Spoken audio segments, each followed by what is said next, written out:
Yes, we are live now. So welcome everybody in our webinar, in our free webinar on the very, very hot topic for all the expats is how to sell yourself in the Dutch market without speaking Dutch language, or at least without speaking fluently Dutch language. And I realized that it's still one of the biggest obstacles to all people who move to the Netherlands and they try to secure a good job on the Dutch market. So we decided to prepare this very short webinar. And while I'm introducing this webinar, I would like to welcome all the participants and to drop in the comments like hello, just hello everybody. And maybe you can drop a city, a country where you're coming from. How long have you been living in the Netherlands? And if you want to, you can also share your level of Dutch, just to get to know you better. So coming back to this webinar, we decided to give you very dense short part of the career booster program that we're preparing, and to tell you a lot of useful and practical tips that you can use already tomorrow while you're applying to the jobs, and while you don't know whether you can apply to this job or not, whether your Dutch or English is enough, or you need to have better Dutch language. So we'll give you lots of practical tips. So let me introduce myself. My name is Stacy Pinievska. I'm cultural and career coach. I was born in Ukraine, in Kiev. I've been living in the Netherlands for more than 13 years. I started coaching in New York, and I worked with expats for more than 5 years. And mainly I help expats to find themselves back and to land really good jobs after they moved countries. And my biggest goal and dream is to see everybody being on their place where they feel comfortable, where they can feel useful, and get the feeling of fulfillment, and in the end being happy. So that's why I do my work. And I do prepare this webinar not alone, with amazing, creative, smart, and very experienced Adelina. So I would like to give her a word to introduce yourself, and then we can start. Thank you so much, Stacey. Yeah, I actually totally share your vision of helping newcomers find their place in the Netherlands where they can be happy and the job that actually truly fit them. And actually, over the last couple years, I maybe met more than thousands newcomers. Wow. And part of my job was actually to help them find job in the Netherlands. And what I see that the biggest challenge, or one of the biggest, if not the biggest challenge they face, is indeed find a job in the Netherlands without speaking any Dutch, or with a very limited Dutch knowledge, even in such a favorable job market conditions, when we have so many vacancies, much more than 5 or 10 years ago, is still a challenge. So, and also what I noticed, this is one, like almost number one reason of refusals of the applicant, that there is not enough knowledge of Dutch. That's why I find it very important that we're having this discussion with you today. And I already have first question for you. So do you have any tips how to identify which vacancies to apply for with a limited Dutch knowledge? Yes. I think this is exactly the beginning where we should start from. And hello everybody. I see some comments already. Hello Ludmila. And don't forget to drop hello and the city and the country where you come from in the comments, so we can get to know each other a little bit better. So how can you identify which vacancy you can apply for or not if you don't speak Dutch? So here I work really simply. So you have, like, let's say, black zone, gray zone, and a black zone, white zone, and a big gray zone. So if you're talking about the black zone, these are the vacancies you should never apply for.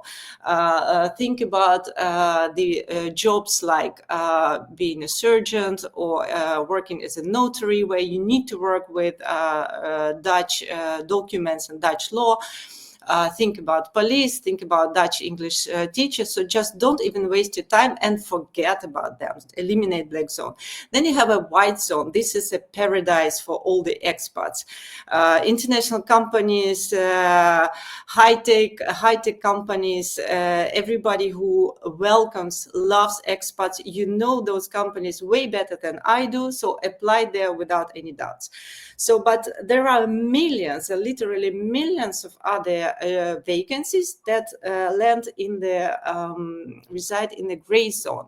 So how to navigate this gray zone? And when you see a vacancy that you are not sure whether they require a high level of Dutch language or not, you can try to eliminate as much black zone as possible. For instance, if you Google a little bit this company and you see that they work with Dutch customers only, this would probably be a black zone. Don't apply there. What is some companies really require Dutch. This is what I mentioned. Some don't. And what is also important to know, when they don't require Dutch language, when they do require Dutch language, what does it actually mean? Sometimes it means that they speak Dutch internally. And by speaking Dutch internally, you can also categorize it in different groups. Do they just chat while having lunch together, so it's easy for them to relax and to have a small talk during the lunch? Or do they have all the meetings in Dutch and all the communication, oral communication, is in Dutch, which could be probably difficult for you to enter this company? Or it can be the written communication in Dutch and the oral is not that important. And with written communication, you can still consider it a gray zone, because you have a lot of tools such as artificial intelligence tools or translation tools that you can still communicate in Dutch without speaking Dutch really well. So before navigating, before addressing your resume, before addressing the vacancy, I would invite you to evaluate your level of Dutch, but not that blindly, like, okay, my Dutch level is A2 and that's it. No, just think about the categories, and I will name the categories. So think about your written skills, your spoken language, your listening skills, your reading skills, your contextual understanding skills, grammar and vocabulary. So written skills, it's very easy. You write what you can, and if you cannot write it, you ask ChatGPT, it will write for you. So forget about it. Spoken language. Pick up some general topics and industry-related topics, prepare and make a pitch, and ask your friends or Dutch acquaintance to evaluate how they understand you. So then you know what level of spoken language you have. Then listen to YouTube or podcasts, again, industry related, and try to understand for yourself, how much did I understand? Will I feel comfortable, for instance, during the meetings, if they speak Dutch? Then think about reading, pick up some articles, again, industry related. You need to stick to your vocabulary. We're not talking about everything spoken Dutch. Just stick to the industry-related vocabulary. Read an article and try to evaluate how much did you understand for yourself. And this is also a bit an easier part, because you can use Google Translate, ChatGPT, etc. Grammar and vocabulary, actually forget about it. It's not important to focus on it. As long as you can communicate, you understand, and you are being understood, this is the most important. So Stacey, maybe add something. I actually find it very important that you say it, because very often, almost all the time, I hear people say, I don't speak any Dutch, while they actually have already A1 level, maybe even A2, but it's not enough in their mind to work. So they think it's not enough. So I don't speak perfect Dutch, so it doesn't count. But in this case, everything counts, even the most basic level, right? Yeah, absolutely. And we usually underestimate ourselves. So we think, okay, my grammar is bad, so I can't understand anything when I read. But you can read really, really well. You can read, for instance, on a level B1, but speak on a level A1. So you really need to distinguish all those categories because it can really matter depending on what kind of work will we do. You might work only with papers, so reading would be more than enough and you can get the job. So that's very good. Exactly. Yeah. So what is also really important is the mindset. You're all expats and you are living in like an extraordinary life, amazing life, which comes with a special mindset of being creative, being explorers, being open-minded, being adaptive, brave, resilient. So when you address a vacancy without speaking Dutch well, you can think about such period of our history when women, I don't know, 70, 80, 100 years ago wanted to have good jobs when they were fighting for their right to work. By the way, right for work is fundamental right for everybody. So you also have the right to get the work that you deserve here in the Netherlands, even if you don't speak fluently Dutch. So think about those women 70, 80 years ago. Just imagine someone who was born an engineer somewhere in 1920, 1930, 1940. Imagine that woman wanted to become an engineer and to compete in the world with other men. How weird she looked like it was so difficult for her to get the opening, like to enter that market. So think, just try to reflect. What did she do? How did she feel? And just one thing, did she imagine you were born 100 years ago an engineer and there were no roles for women engineers? Would you accept that? Would you say, okay, no, I will not work? Would you give up? Or would you think, I will try to? I'm not someone who's giving up. So I challenge you to reflect and say, okay, giving up is not an option. So how can I find a way? How can I be creative? Reflect on it. Think about these women who opened these doors, and we all have now right to work. We all have equal rights. So the same comes here to the expats who moved to the Netherlands and tried to secure good jobs without speaking Dutch. So, and then when you work with the gray zone, you actually need to calibrate because there is so much unknown. I will just give a few examples. Oh, no, I will first probably use a metaphor. For instance, you appear to be in a mountain area.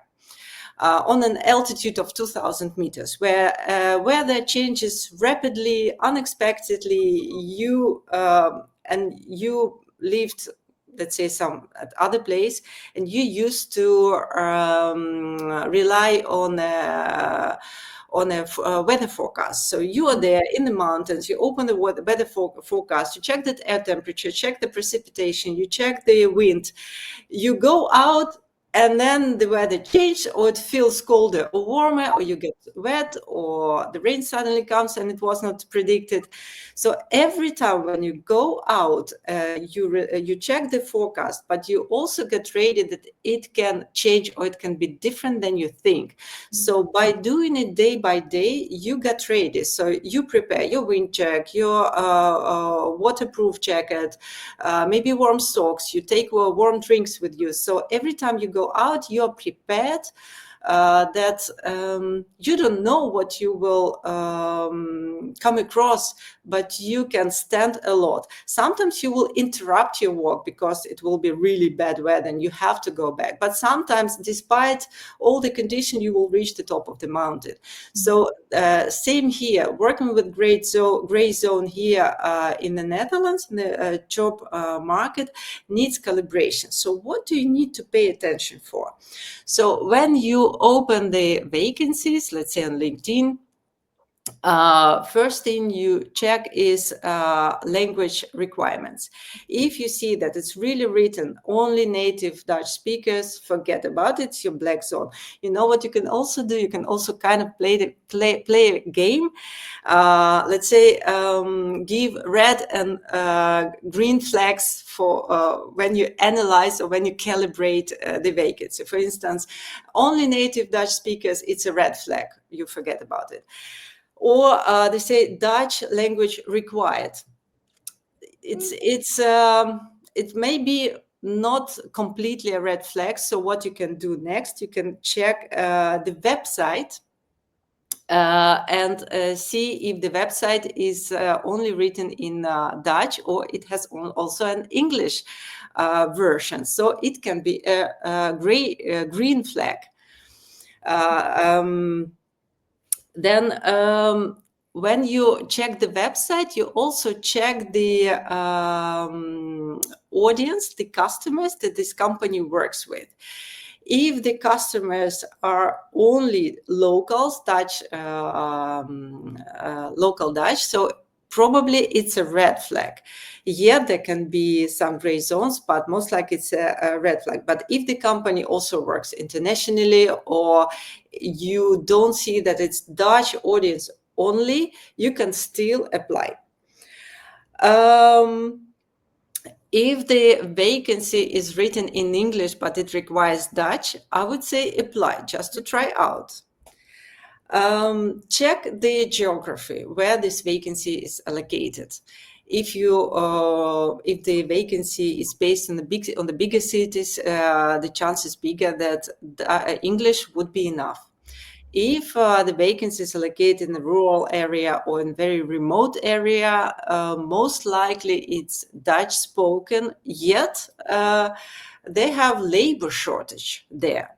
So this can also play a role. For instance, somewhere in a rural area close to Germany, they just don't have enough people with the right skills, or they just don't have people who apply. You can still make a try. So I would say just for each category, give red and green flag and just count and just see, do I feel like applying for this vacancy or not? Because you don't know upfront until you try. What else matters? Industry matters a lot. If the vacancy in the industry like high-tech, engineering, most likely just English is enough. Again, we have here like a gray zone, for instance, marketing or administrative work. Could be that they only want to have Dutch-speaking marketers or administrative workers, or could be not. You won't know until you apply. So think about the industry a lot. I actually have met quite some marketing managers, project managers, where you would think that Dutch language is important, but still, especially because those cities are located like further away from a bigger international company, these applicants didn't have much choice anyways, because there's only Dutch vacancies. And indeed, they were taken for this job. And it's so funny because the whole team is Dutch, but because there's such a shortage of applicants, the employers are still willing to adjust and find way, how to work together.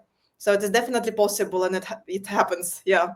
And I think overall, Stacey, it's so good you're talking about gray area, because many expats, newcomers, they just apply to English-speaking vacancies in international companies, or just English-speaking vacancies, and don't even try to apply to these gray area vacancies. And I also personally think this is where the most potential is. So, yeah.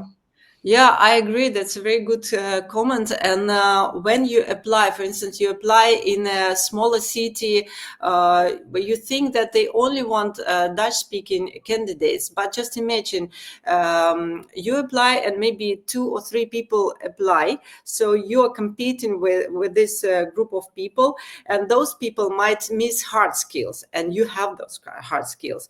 Or they might have hard skills, but they might be not able to work full-time, and this vacancy requires full-time, and you can work full-time. So there's always, for the employer, they just also like sort of flags, or they give score. Okay, this candidate has these qualities and skills, but they're like this. So this is up to the employer to see if they can compromise their Dutch language proficiency. Absolutely, So yes. thank you for your comments. And so what do you do? So now I want to come to the probably most important part of this webinar is to give you some tips, some strategies. What can you actually do when you apply in a gray zone? And first of all, be active.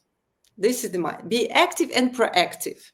Don't let fortune and other people decide for you how great your candidate, how great you are, how great your Dutch is. Prepare. I will give you an example. When I applied many years ago, when my Dutch was not fluent yet, what I did, firstly, always make it really loud that you are eager to learn Dutch. Yes. This is so important for all Dutch employers. It tells you that you will become better, that you will pick up what you're probably missing now. It also will show them that you are willing to adapt, adjust, that you're strong, that you are developing. So it's like really, really one huge green flag for them. So how I utilize this, I always said that I learned Dutch, and that you're talking to me today. You can evaluate my Dutch language today, but when we sign a contract, my Dutch will be already better. And when I start working at your company in a month, my Dutch will be then better again. So I'm not standing still, just make it really loud and clear. And I will give you one of the examples when I was insecure about my Dutch language. I don't know, it was on level A2 or something like that. How did I start an interview? I said, okay, thank you for inviting. I would love to address this interview in English if you don't mind. Mijn Nederlands is nog niet goed genoeg en ik ben het aan het leren. Ik woon hier maar 2 jaar of zoiets. Ik kom van dit en dat land. Bovendien is het sollicitatiegesprek, ik vind het te spannend. That's why I wouldn't be able to talk Dutch today, but you could already have a little bit of an idea, an impression about my Dutch. So in a more relaxed circumstances, you can have a feel that I will be able to speak Dutch. So prepare upfront, short introduction, and Adelina gave a wonderful tip. You can also look up the industry-related terms and expressions. Learn them by heart and use them every now and then during the interview. You don't need to do the entire interview in Dutch, but showing every now and then that you understand Dutch terms will help the interviewer understand that your Dutch is better than nothing, let's say. You mentioned that it's good to do it during job interview. I also think it's also good to mention it in your motivation letter, that you're, especially if the vacancy is in Dutch, that you're actively learning Dutch, and you can even write that letter in Dutch. I think you'll mention it later, but you can write motivational letter in Dutch and mention that even though you don't speak like fluent Dutch yet, you're actively learning and it's important for you. You're investing your time into it. And indeed, I also noticed that for Dutch employers is very important. Yeah, Yes. some expats choose not to learn Dutch at all, so it's good to mention that you choose to do it. Yeah. Yes, it's possible that you are not willing to learn Dutch. For instance, you are here in the Netherlands for just 2 years. So why would you invest so much time in learning Dutch if you know that you will leave the country and you won't need it any in the future? That's also okay. You can also mention it during the interviews.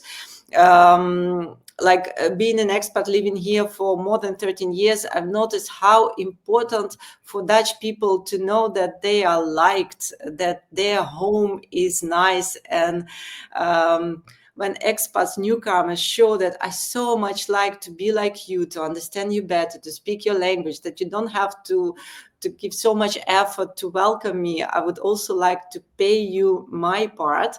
They really open the doors and the heart. So it's really important. Thank you for Yeah. this comment. And yes, so coming, what Adelina said, mentioned in the cover letter and in the resume. And my other tip is prepare these papers in Dutch as well. So probably you have it in English now. I would say prepare it in Dutch. Why? Imagine that you come across a vacancy that is written in Dutch. I would advise to send out the Dutch version of resume and a cover letter.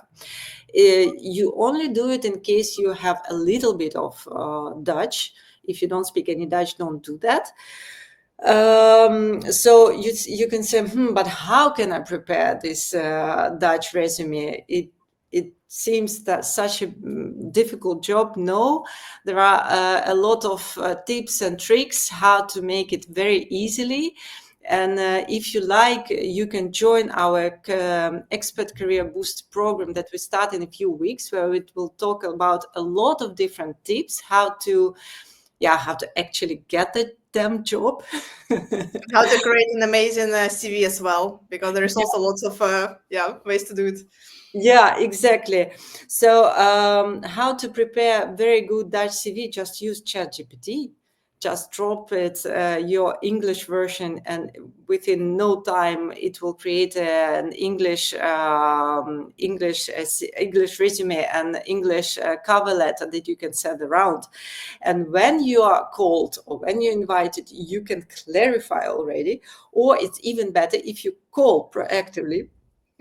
I know a lot of people don't like it. It's always so funny at each workshops. I always give this advice, but then everyone is so scared. Call by myself.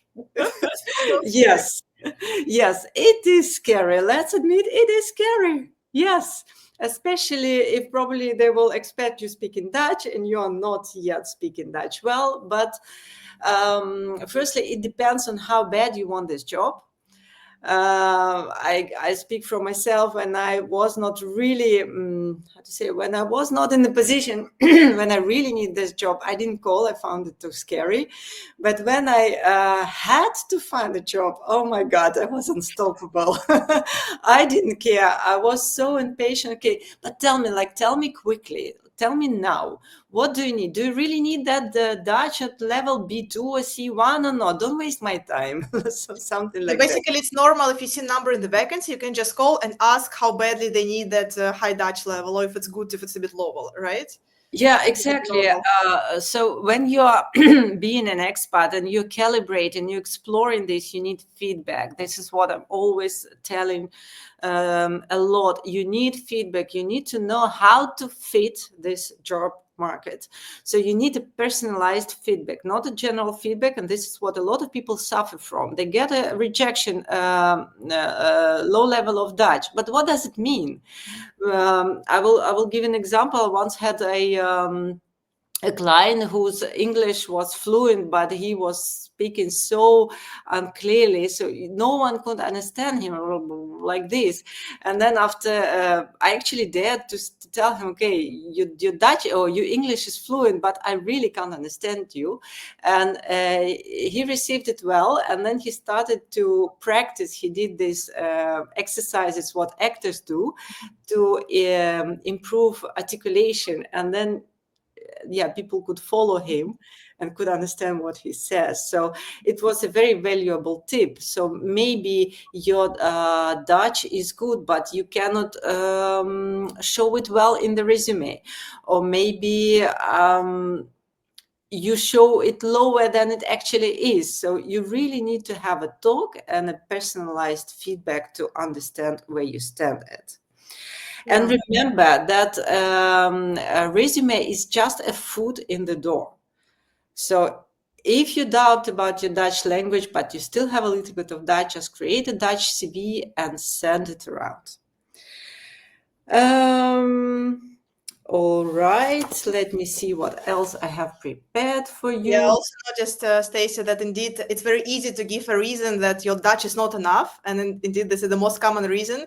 But sometimes employers give this reason just to say something, and they don't name the real reason. And sometimes newcomers will think, oh, it's all about my Dutch, so I shouldn't even try.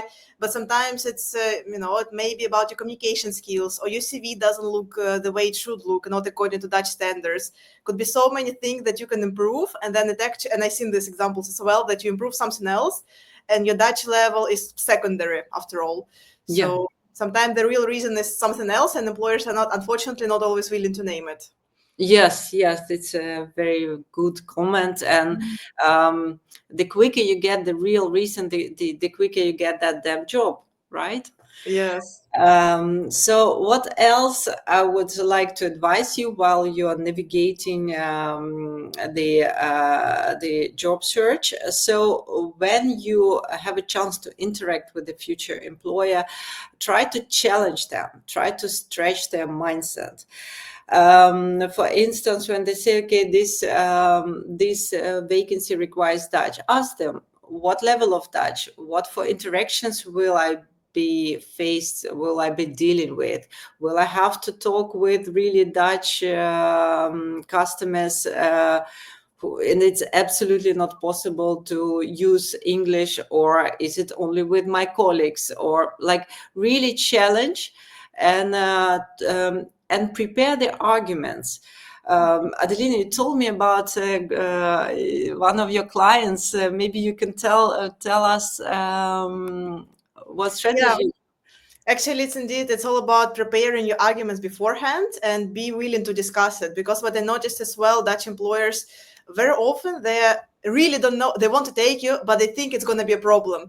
So they're really willing to listen to you and see which solutions there are around it, what you think you can do, maybe how you can adjust. So it's good to be prepared beforehand, like how you're going to deal that interaction, or maybe for emails. I still use ChatGPT for all my Dutch emails still, even though officially I have like C1 Dutch level, but I still use ChatGPT all the time.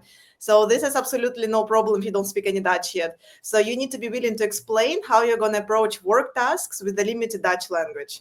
And that helps. And surprisingly, employers are very open to listen to it as well and think together with you how you can do it. Yes, just imagine you might be competing with someone who just made a career switch and they don't have hard skills that you have. Mm-hmm. But that person speaks Dutch, but they actually need the hard skills. So if you can prove that you will navigate the lack of Dutch language proficiency, you might be hired. Yeah. So it's really important. And highlight your strengths. And this is another tip. So just prepare, keep in mind what you can do well, all your hard skills. And probably the last tip that I want to give you, and this is also something to reflect, that connect with yourself. Like, remember, my biggest dream is to see people living their life purpose, being on their place. So connect with yourself and think, what do I radiate? What kind of personality I am? Because it's also about who you actually are. And if you can be yourself and live your life purpose. And for instance, companies, they don't only hire people based on their hard skills, they also want to invite certain energies or certain qualities. You can just think about a rigid company that's been doing everything the same way decade after decade, using old technologies. So they want to have someone creative, new adapter, someone open-minded or quick, that they will help this company improve and move to the technologies or become open. Or you can think some companies have little joy, or they're too serious, and they might just like to have someone who will just make jokes or smile every day to improve the atmosphere. Yeah. Or sometimes you have companies that are really process oriented, and they notice that they start losing customers, so they want to have someone warm-hearted, empathetic, empathetic, people-oriented. So it's not only about hard skills, communication skills. It's also about, it's not even a soft skill, it's about the Wi-Fi that you share with other people. And this is a very subtle, delicate topic that people might not understand why they choose you. But if you name how you live, who you are as a person, they might consider it when giving a choice to you as a candidate. So as a wrap up, I would like to use your strength, your mindset as an expat, to be creative, to be brave, to be like to use the mind of explorer or scientist. Explore this gray zone, Yeah. approach it with bravery, and know yourself really well, all your strengths, all your weaknesses, and communicate it, trying to build bridges. So that is a general advice that I would like to give you. And of course, I invite you to register for our expat career booster program that we start in a few weeks. You can register, you can pay and book your spot to secure your spot. We will also do once in a month free webinars with Adelina. We will think about next topic. You can send us your questions to me, to Adelina. Yes, or in the comments here under this video. So we Yes. will. Yeah. Yes, so thank you very much for joining, and I hope it was useful for you, and you will have more tips, useful tips, how to navigate job search in the Netherlands. Thank you so much. Thank you, Stacy. Yes, thank you. Have a good day, everyone.